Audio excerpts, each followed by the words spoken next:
I'm Dr. Tonya Breland. And I am Erika Leak.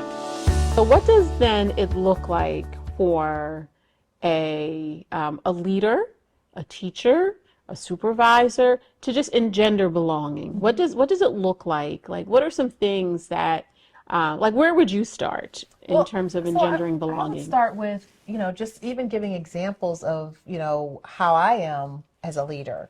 So it's really important for me as a leader.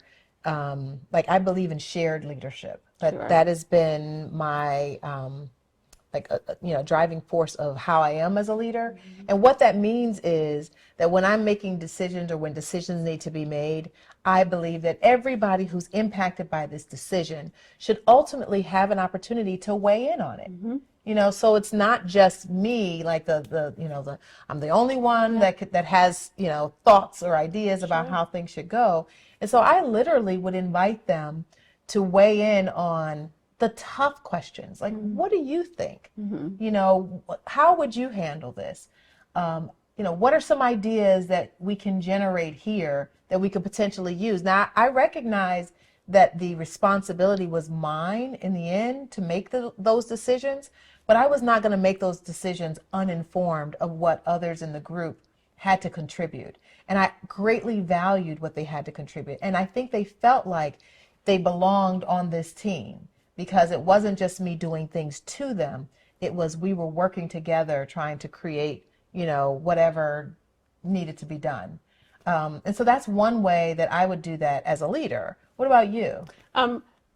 Before I talk about that, I just want to say I really like that because I think one of the challenges that people have, especially when you're the only one of this group, on a team, sometimes you're only called in for questions or issues that involve that group. Sure. Right? Mm-hmm. So we're only bringing you in, Erika, because we want the perspective of African American parents, or we're only bringing you in because we want to know about, how do women, how are women feeling about this particular, space or that kind of thing. And so I think, if you want to isolate somebody and make them feel like they don't belong, only give them voice in a limited capacity, right? And so I think that's really important too. So I love your example because it's like, I need everybody's voice, right? I need everybody's voice. And though I recognize your race or your culture or your language or your gender or your sexual identity as a part of you,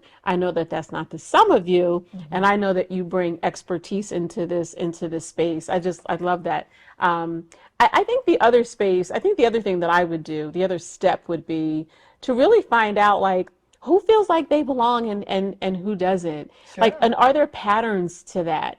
So are there patterns to people who say, I don't know if you've had this, but, I've been in spaces where that there's somebody who has expertise. Mm-hmm. They have insight. They will not share it, right? Mm-hmm. They will not provide, that person doesn't feel like they belong. Mm-hmm. They're not going to contribute to the team's, benefit. They're not going to, create more of whatever the product is. Like, they're just not going to do it because they don't feel like they belong. Mm-hmm. They feel isolated. Mm-hmm. And so, how much are you missing out, when that person says, I don't feel like I belong and I'm not going to, I'm not going to lend my voice. Right. And so I think really finding out, ask your team about how they feel about, communications and assignments and, all of those areas, the operations.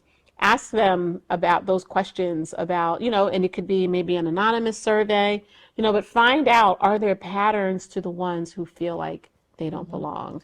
We were in a training recently where someone came up to us after the training was over when their colleagues were gone to share, I didn't want to say this in front of my colleagues because I got to work with these people, right? Mm-hmm. Right. And I didn't want, I know that they're not going to accept what I have to share. Yeah. And so what was clear in those, and that's happened on more than one occasion. Yes, it has. What's clear in those situations is that these are some individuals who are feeling left out. Yes. And sometimes it could be their political affiliation that they may be sharing, or it could be, their racial background that they may be sharing, or their their LGBTQ status that they're sharing.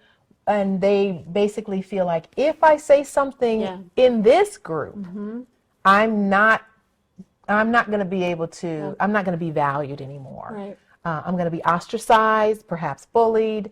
And ultimately, that is not the kind of workplace or classroom that anybody ever deserves to be in, ever.